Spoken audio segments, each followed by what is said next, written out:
Eu queria que você tomasse a sua Bíblia. Quantos trouxeram a Bíblia aí? Não quero constranger ninguém, não. Mas eu queria perguntar para você. Não quero constranger constrangendo. Quantos trouxeram a Bíblia? Tem gente que levanta o celular nessa hora, né? Ah, a Bíblia está no celular, eu sei, mas o YouTube também está, o Instagram, o Facebook. Então, quantos trouxeram a Bíblia aí? Levanta a Bíblia aí. Bíblia de papel, coisa linda, né? Bem-aventurado Gutenberg, né? Deus o abençoe.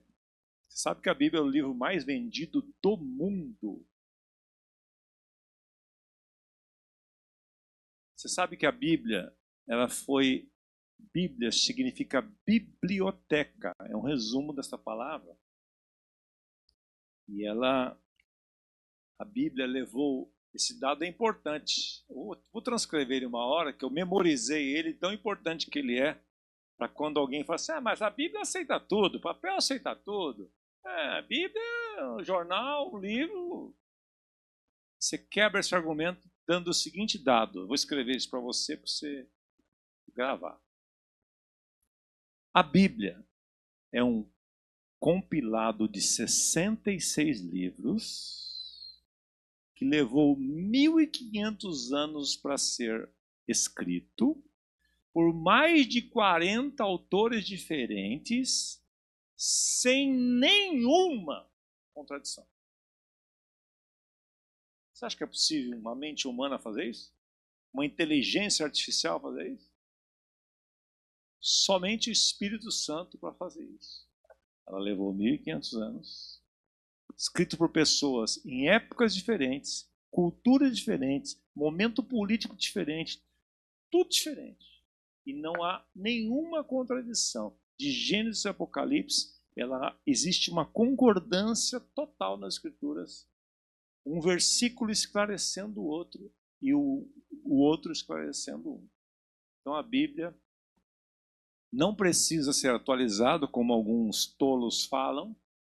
Ela não precisa ser atualizada, ela é o livro mais atual. E hoje, quando nós lermos a Bíblia aqui, que nós vamos fazer isso, você vai ver o quanto esse assunto que nós vamos ler em Marcos capítulo 5, que aconteceu há 2.000 anos atrás, o quanto ele tem a ver com a sua vida. Uma história, que eu vou ler para você, de um encontro de Jesus com uma mulher, e você que é homem vai falar, mas não tem nada a ver comigo que é mulher? Tem. Você vai ver o quanto isto vai tocar o seu coração e te abençoar nesta noite. Espírito Santo de Deus, no abrir da tua palavra e no exposição das tuas escrituras nessa noite, que a tua verdade e a tua palavra que não volta vazia, seja um instrumento para produzir encorajamento, edificação e consolo na vida de todos, em nome de Jesus. Amém. Amém então comigo, por favor, Evangelho de Marcos, capítulo 5. Marcos, capítulo 5. Nós estamos inaugurando hoje esta série chamada Milagres de Jesus. Tem uma imagem ali, que vai ser colocada lá, aquela primeira imagem, por favor. Milagres de Jesus. E a partir de hoje nós vamos, domingo após domingo, eu vou abrir espaço para outros. Aqui não tem só um pregador, tem vários, graças a Deus, e trazem focos diferenciados. Eu vou abrir espaço para outros falarem aqui, mas cada domingo nós vamos entrar fundo no milagre de Jesus e trazer isso para o nosso contexto, para a nossa realidade, para aquilo que o Senhor quer fazer na nossa vida. O que é um milagre? Antes de ler aí, o que é um milagre? O milagre é uma intervenção sobrenatural de Deus na ordem natural das coisas. Você acabou de ouvir aqui o testemunho do Antônio de um milagre. Aliás, hoje, eu estava enumerando aqui, hoje é o 4º testemunho de milagre. Tivemos 3 pela manhã e mais 1 à noite.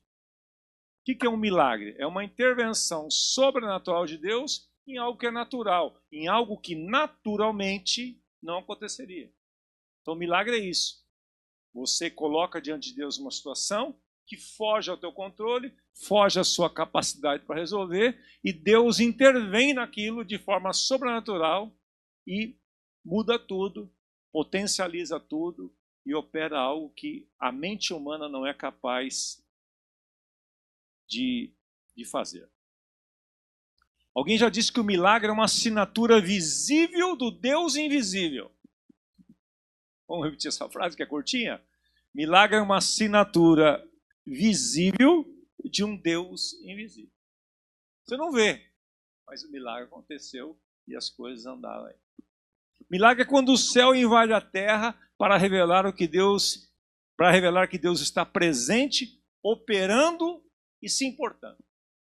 É o céu vindo à terra. Então abra comigo Marcos capítulo 5, que nós vamos num episódio desses, primeiro desta série, aqui contando a história através do evangelista Marcos, uma história de um encontro. Começa com o encontro de um homem indo até Jesus, mas eu vou enfatizar a questão de uma mulher. Marcos 5, 21. E passando Jesus outra vez num barco para outro lado, ajuntou-se a ele uma grande multidão, e ele estava junto ao mar.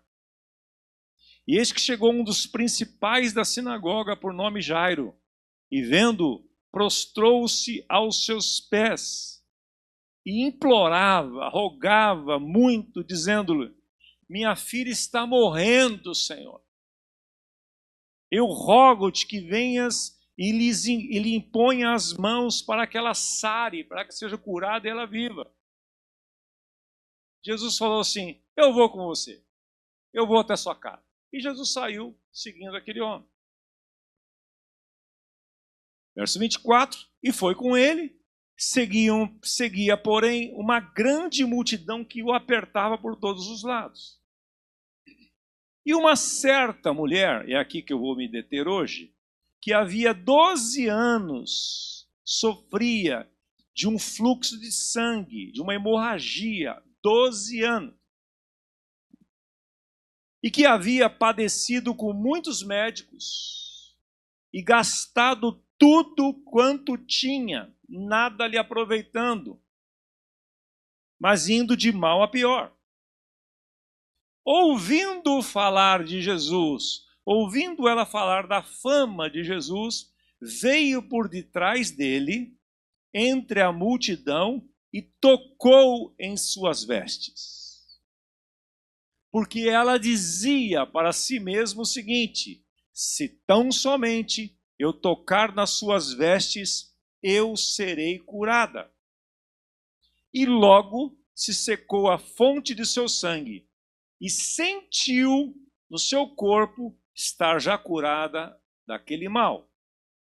E logo Jesus, conhecendo que virtude saíra de si, voltou-se para a multidão e disse: quem tocou em minhas vestes?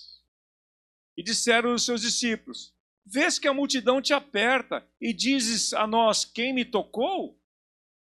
E ele olhava em redor para ver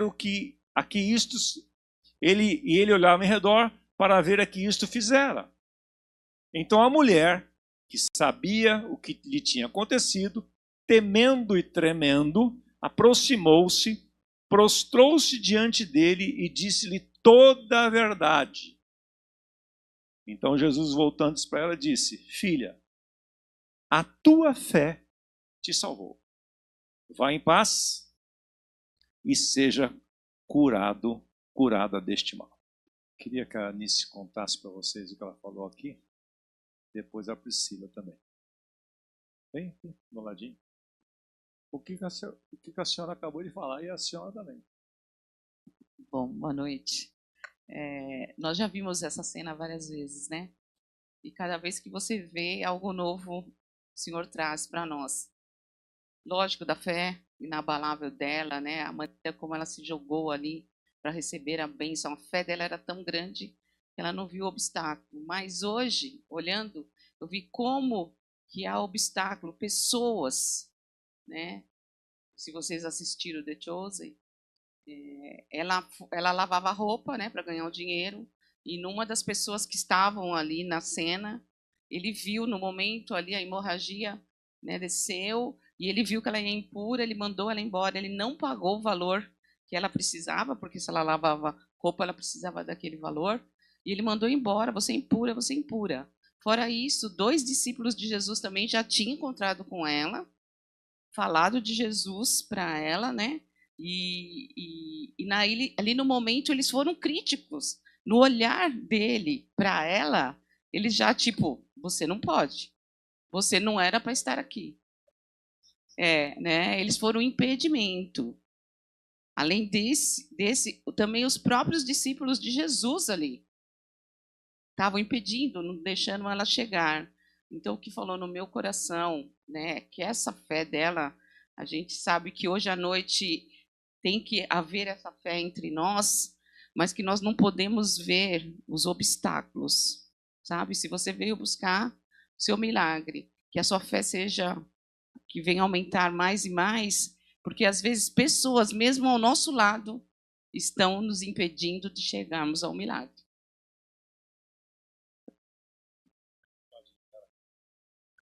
A pastora já falou tudo, né, gente? O que saltou aos meus olhos também foi essa questão dela.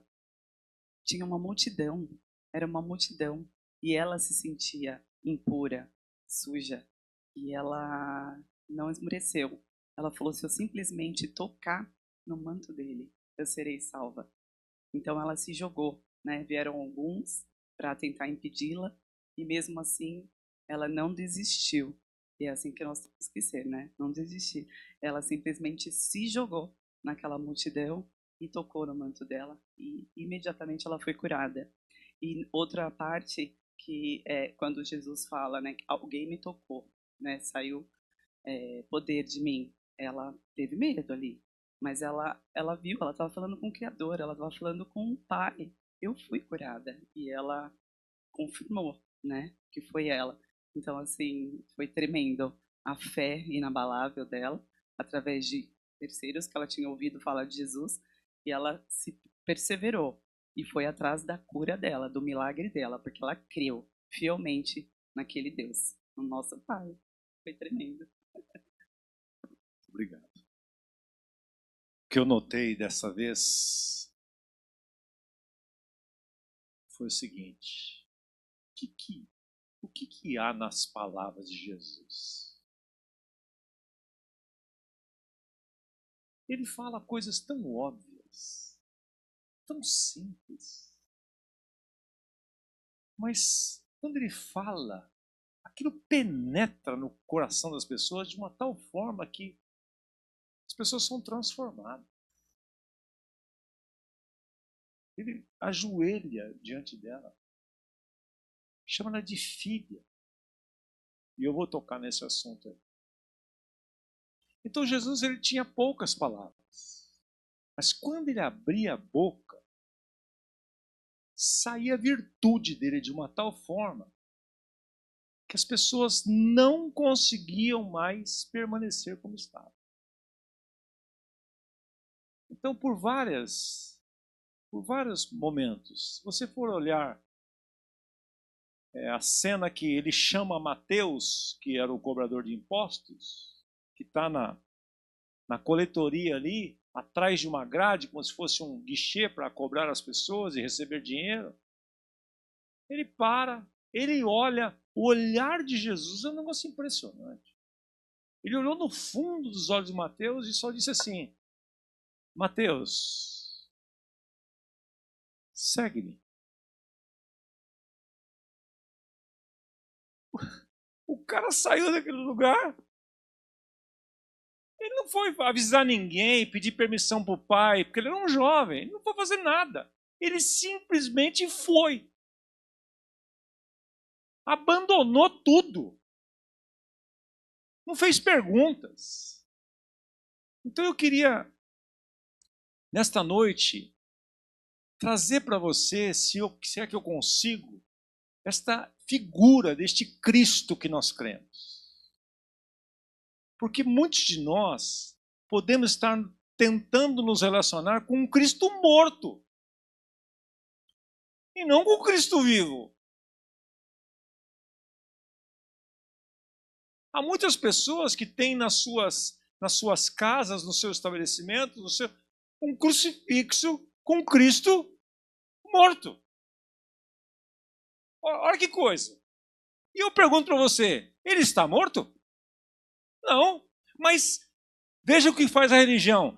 Projeta para você a figura de um Deus morto. Como dizia aquele filme, Deus não está morto. Então é diferente de você se relacionar com um Deus vivo, com um Cristo vivo, cuja palavra ele fala, aquilo entra dentro de você e te muda, te transforma, te cativa. Você não consegue mais deixar aquilo. Você não consegue se livrar. A hora que ele olha para essa mulher, ele diz, filha, eu não sou filha de mais ninguém. Ele foi no âmago do problema dela. Ela tinha dois problemas. Um físico, que a levou a Cristo, mas ela tinha um problema mais profundo, que era de identidade. E ela foi curada de ambos. Porque Jesus não faz as coisas pela metade. Então veja comigo aqui alguns detalhes desse texto. Vamos agora dar uma secada nele aqui. Vamos olhar com detalhes. Eu fiz uns slides aqui para nós irmos um pouco mais rápido e ganhar tempo. Já transcrevi alguns textos que eu quero enfatizar com você. O que é a fé? Porque Jesus disse para ela assim, filha, o que ele falou? Filha, a tua fé não foi o meu manto.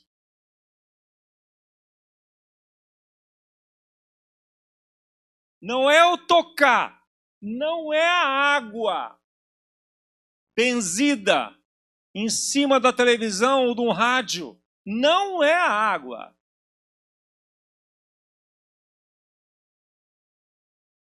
Filha, a tua fé te salvou. Então, o que é a fé, afinal?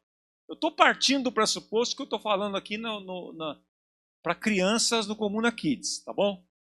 Então, não se ofenda, porque eu estou mirando em quem eu tenho que mirar hoje à noite. Entendeu, né? Olha lá. O que é a fé? Ora, a fé. Leia comigo, por gentileza. A fé é a certeza. A fé é a dúvida ou a certeza? A certeza. Então, quando tem dúvida, não tem fé. Onde a dúvida chega, a fé evapora. Onde a fé chega, a dúvida desaparece. Porque a fé é a certeza. Certeza de quê? De coisas que você espera que aconteça. A fé é a convicção de fatos que não se veem. Você não vê. Essa mulher agiu em fé. Ela não viu. Aliás, ela só viu o obstáculo na frente dela. Mas ela dizia consigo mesma, se eu apenas tocar nele, eu serei curado. Ela tinha uma convicção disso. E quando você vai agir em fé em algo, não pense você que tudo vai favorecer você, tudo vai conspirar a favor. Não é assim, não foi assim com ela. Ela saiu da sua casa, gastou as suas últimas energias, suas forças, as últimas forças, dinheiro ela não tinha mais, e ela foi até Jesus movida pela fé. Fé do quê? Fé do que ela ouviu. Presta atenção que eu não tinha notado isso aí. Quando perguntou, mas quem te falou? Foi o homem. De onde que ela falou? Eu gosto de prestar atenção nos detalhes do filme. O homem do poço. Que poço? De Betesda. Ela encontrou com aquele paralítico e aquele cara falou para ele. Mas veja, o paralítico falou, a mulher de Pedro falou e esses dois discípulos falaram. Então, na construção de um milagre, preste atenção nisso, na construção de um milagre não tem só uma pessoa envolvida, são vários. É um que fala, outro que testemunha, é outro que leva, é outro que paga o Uber, é outro que fala, não, eu vou pagar a pizza para você, hoje tem pizza aí no final, tá? Então você vai ver um milagre aí sendo materializado, alguém vai pagar uma pizza. Fala a pessoa do seu lado, eu estou sentindo que é você. Fala para ela assim, eu estou sentindo que é você. Estou sentindo que é você que vai me pagar uma pizza aí hoje. Eu estou com fé nisso. Fé. Já fiz a propaganda da pizza, tá, Wander? Tudo certo? Guarda aquela pedacinho para mim lá, de comissão e tal. A convicção de fatos que não se veem. Pois pela fé os antigos, aí o escritor de Hebreus vai puxar lá na memória dele, os antigos, Abraão, e ele faz uma lista enorme lá, alcançaram um bom testemunho. Olha essa versão da Bíblia de Jerusalém. A Bíblia de Jerusalém é uma Bíblia católica, editada pelas Edições Paulinas. Eu tenho uma dela em casa. Olha a versão da Bíblia de Jerusalém. Leia comigo lá, por favor. 1, 2 e... A fé é o quê? A fé? Posse antecipada. É aquilo que lá nos bancos, né, Antônio? É o desconto da duplicata. O cara pagou você 60, 90, 180. Você fala, meu Deus, esse dinheiro para amanhã. Você vai lá e desconta aquele título. Você antecipa aquele valor. Então, a fé é uma posse antecipada do que se espera, um meio de demonstrar as realidades que não se veem. Foi por ela que os antigos deram o seu testemunho. Então, aqui, 4 lições do episódio da mulher que sofreu de hemorragia há 12 anos. 4 lições. Como você chama? Giovana? Que nome lindo. Jesus é lindo, ele é maravilhoso. 4 lições que eu separei para você desse texto aí. 4 lições, bem rapidinho. Primeira, você quer um milagre? Você precisa de um milagre? Ó, tá aí, ó. Não desista do seu milagre mesmo diante de obstáculos e dificuldades. Nada favoreceu. Não tinha nada favorecendo. Tem gente que fala assim, não, mas quando... Agora não é o momento. Eu estou precisando de um milagre, mas agora não é o momento. Quando as coisas melhorarem... Eu já vi gente falando assim, depois que as coisas melhorarem, eu vou para a igreja. Eu não acho justo eu ir agora. Eu estou precisando muito, eu quero ir... Well...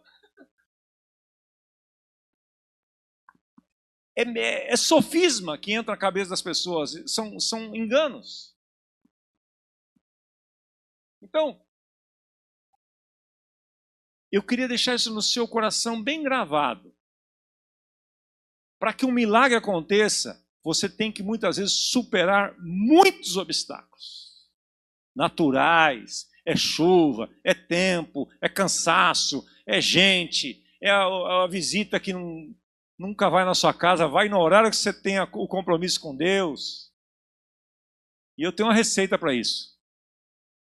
Receita que a minha mãe fazia.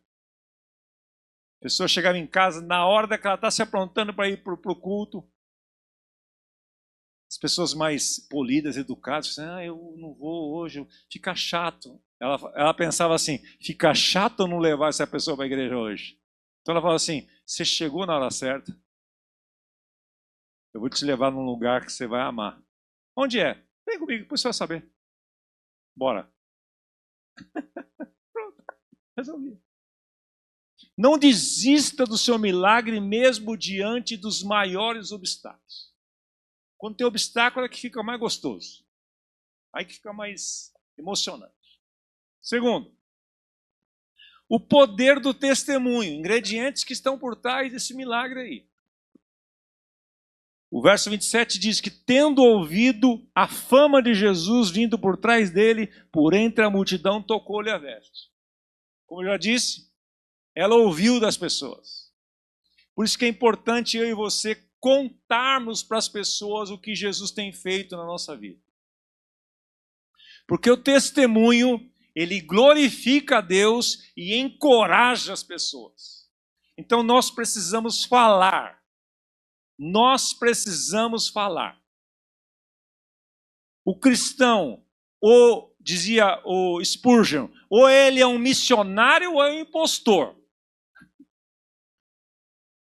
Eu quero ser um missionário. E o missionário é aquele que em todo lugar, ele não perde a oportunidade de falar de Cristo. Esta mulher recebeu essa informação de Jesus da esposa de Pedro, ela recebeu do paralítico do tanque de Betesda e de outras pessoas. Então, tem um componente por trás de... Você só está aqui. Presta atenção nisso. Você só está aqui, você só está dando os primeiros passos na vida cristã porque alguém testemunhou de quem é Jesus, do que ele fez na vida dela para você. Via de regra, é isso que acontece. Então, é muito importante você testemunhar, não deixar de falar. Não deixar de falar. Ele nos chamou para sermos testemunhas. Porque quando você é testemunha do que Cristo faz, do que Cristo está fazendo na sua vida, a Bíblia diz lá em Apocalipse 19:10 o seguinte: porque o testemunho de Cristo é o espírito da profecia. Quando você começa a falar de Jesus, eu falei isso na live esses dias, começa a falar dos feitos de Jesus na sua vida, na vida da sua família, do seu filho, de alguém, o ambiente que você está, ele vai sendo alterado, o ambiente. Assim, quando alguém começa a contar para você de uma tragédia, de um assalto que ela sofreu, de um sequestro que ela sofreu, começa a mudar o ambiente seu, emocional, começa a vir um medo sobre você, você começa a ficar com um pavor, aí você vai sair na rua que você já está apavorado, porque este ambiente negativo veio para dentro de você, veio para suas emoções. A mesma fórmula é verdadeira do outro lado. Quando você começa a falar dos feitos de Jesus, daquilo que Jesus faz, daquilo que ele realizou na sua vida, aquela atmosfera vai engravidando ali da presença de Jesus e ele começa a se manifestar ali.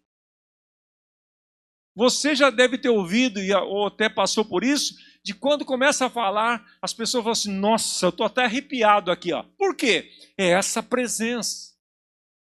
Então, quando você começa a testemunhar do que Jesus está fazendo, isto gera o espírito da profecia.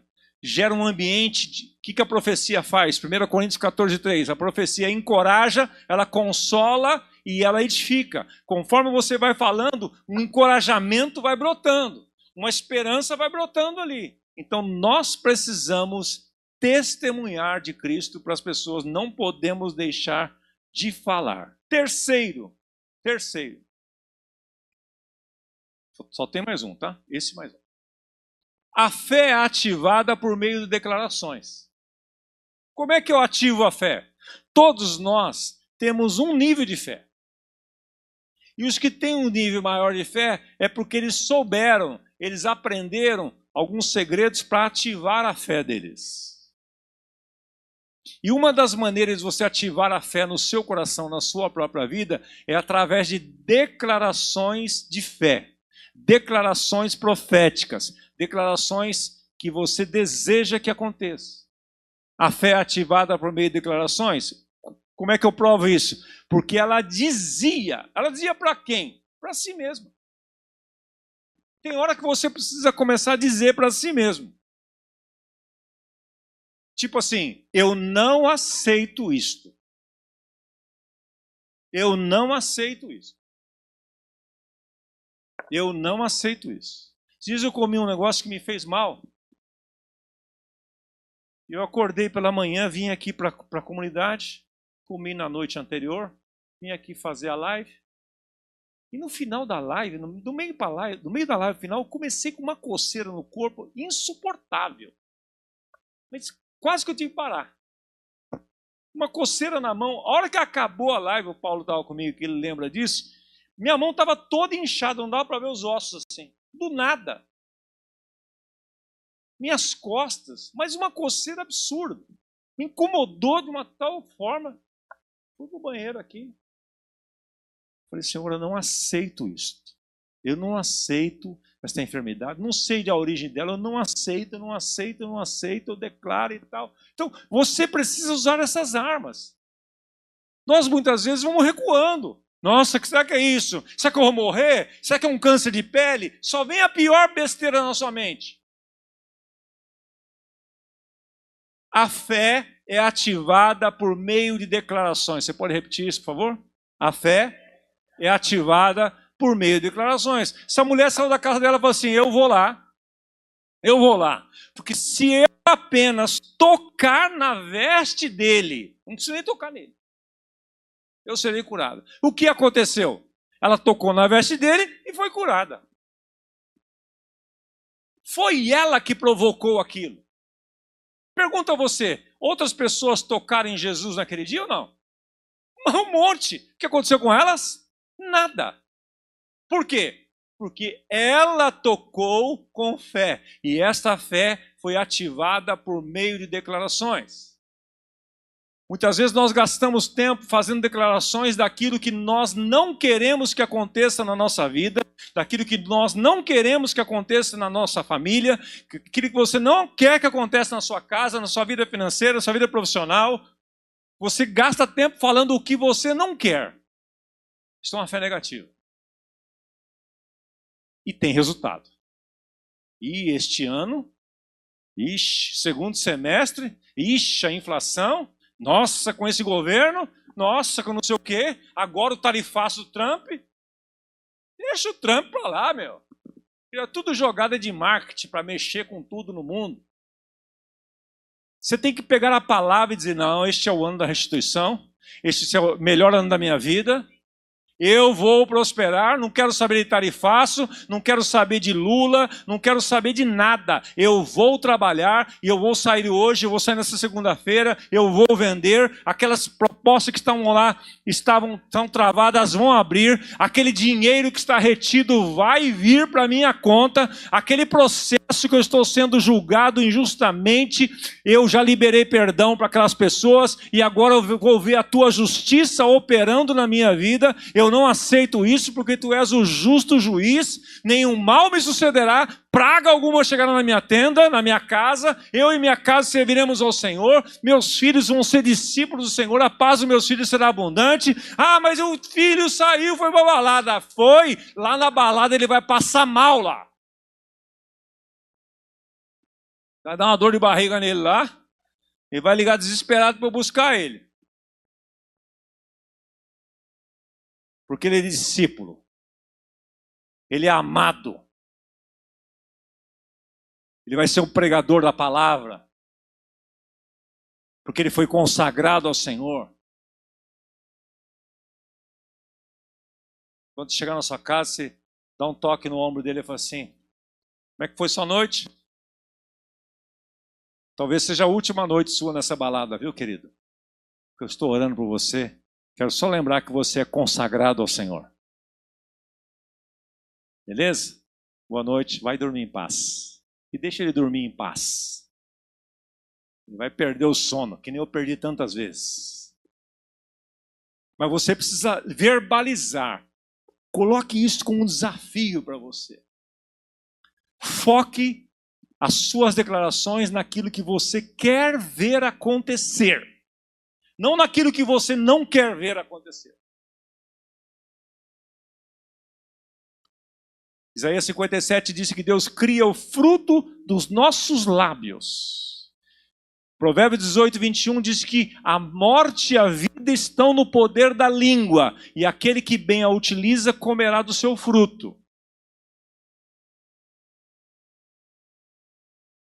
Isaías 55:11 diz, assim será, diz o Senhor, a palavra que sair da minha boca não voltará para mim vazia, antes fará o que me apraz e prosperará no propósito pelo qual eu enviei. Porque vós saireis com alegria e em paz sereis guiados. E o versículo 13 diz, e os montes e os outeiros farão festa e baterão palmas. É assim que você tem que sair de casa. Lembrando do que o Antônio falou, você tem que sair de casa amanhã cedo dizendo assim, hoje é o dia, essa segunda-feira, eu estou debaixo da bênção de Deus. Porque Ele já me abençoou com toda a sorte de bênçãos espirituais nos lugares celestiais. E eu invoco, Pai, a tua bênção espiritual que está lá no céu para a terra. Que os céus baixem aqui para a terra, para os meus negócios, porque eu vou prosperar. Não quero saber. Não quero saber. Deixa a turma reclamar para lá. Reclamou, se fala assim, então, mas ao justo nasce luz nas trevas. Isaías 46, 10. O negócio está ruim. Vai ficar pior.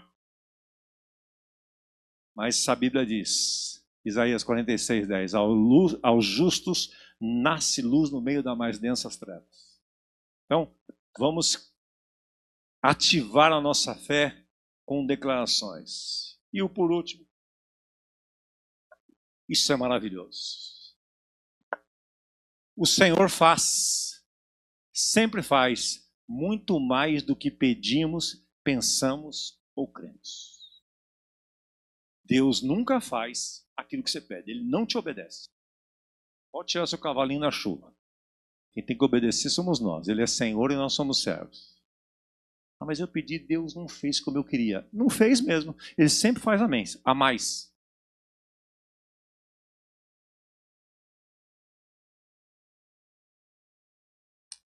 Efésios 3:20 diz, ora aquele que é poderoso para fazer infinitamente mais além daquilo que pedimos ou pensamos. E Jesus virou para ela e disse, filha, a tua fé te salvou. Vá em paz e se curada. Ela foi procurando cura física. Talvez você veja aqui hoje procurando uma coisa. Deus vai te dar ela e muito mais. Ela foi procurando cura física. Ela não estava pensando em eternidade. Ela não estava pensando nas emoções dela. Porque ela era tida e era rejeitada por causa da sua impureza. Você viu o que os caras dizendo? Ela é impura, ela é impura, ela é imunda. Porque a lei de Moisés dizia que se uma mulher menstruada sentasse numa cadeira, aquela cadeira ficaria impura, ninguém poderia sentar ali. Ela reflete isto. A lei diz que eu sou impura. Eu não quis tocar, olha a consciência dela, eu não quis tocar no Senhor para não deixá-lo impuro. Ela tocou só no, como é que chama aquele? Na orla, né? Tem um outro, aquele cordão, na orla, ela só tocou ali. E depois, na cena do The Chosen, Jesus tira até um barato, né? Aí os caras falam assim, ele tocou nele, agora ele está impuro. Ele saiu dali, entrou no mar e ficou brincando com os discípulos. Nós estamos impuros, vamos tomar banho aqui, nós estamos tudo impuros. Ficou zoando lá. Que impuro! A Madre Teresa de Calcutá abraçava leproso.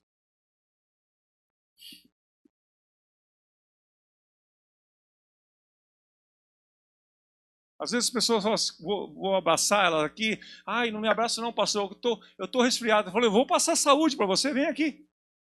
E abraço.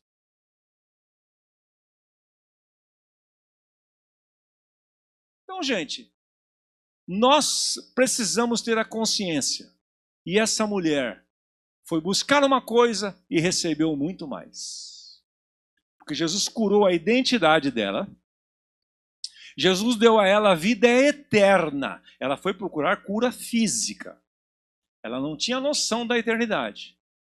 Porque quando a palavra, a tua fé te salvou, esta palavra salvar, no grego ela é a palavra sozo, que significa salvação eterna, cura e libertação. 3 vertentes. Salvação do espírito, cura da alma, cura do corpo e libertação da sua alma. Então eu não sei o que você veio buscar aqui hoje, qual a sua necessidade, mas eu quero declarar para você, com toda a ousadia e fé do que eu creio, do que a palavra de Deus sustenta. Ele fará muito mais do que você pensa ou imagina. Efésios 3, 19 e 20, nessa versão da Bíblia amplificada, diz o seguinte: ora, aquele que é capaz de cumprir o seu propósito e, fazer infinitamente mais do que tudo o que ousamos pedir ou imaginar, infinitamente além das nossas maiores orações. O Antônio não esperava que fosse ir para 5 estrelas onde ficou o filho do Neymar. Não sabe qual deles, né? 200 filhos, então mais um deles lá. Mas ele está convertido agora. Está assim. De acordo com o seu poder que opera em nós, a ele seja a glória na igreja e em Cristo Jesus por todas as gerações, por todos sempre. Então aquilo que Deus vai fazer para você é além de todos os seus sonhos. Para encerrar, a aplicação aqui é a seguinte: qual é o milagre que você precisa? Quais os obstáculos que você precisa superar? Alguns você conseguiu hoje.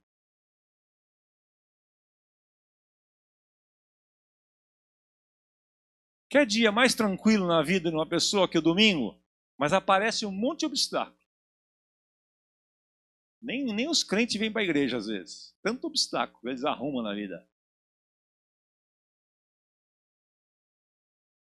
Quais obstáculos você precisa superar? Que tipo de declarações você tem feito até aqui? E o que irá mudar em suas declarações a partir do que você aprendeu hoje? Isso aqui é para você não sair daqui hoje sem uma noção. Então você fica ouvindo. Ah, legal, bacana, gostei, interessante, falou. Não, você não agir. A Bíblia diz que a fé sem obras é morta. E aqui é as obras que você tem que fazer a partir de hoje. Identificar o milagre que você precisa, os obstáculos que você precisa superar, as declarações que você tem feito até aqui e mudá-las. O que você vai mudar na sua vida a partir do que você aprendeu hoje? Vamos ficar todos em pé, por favor?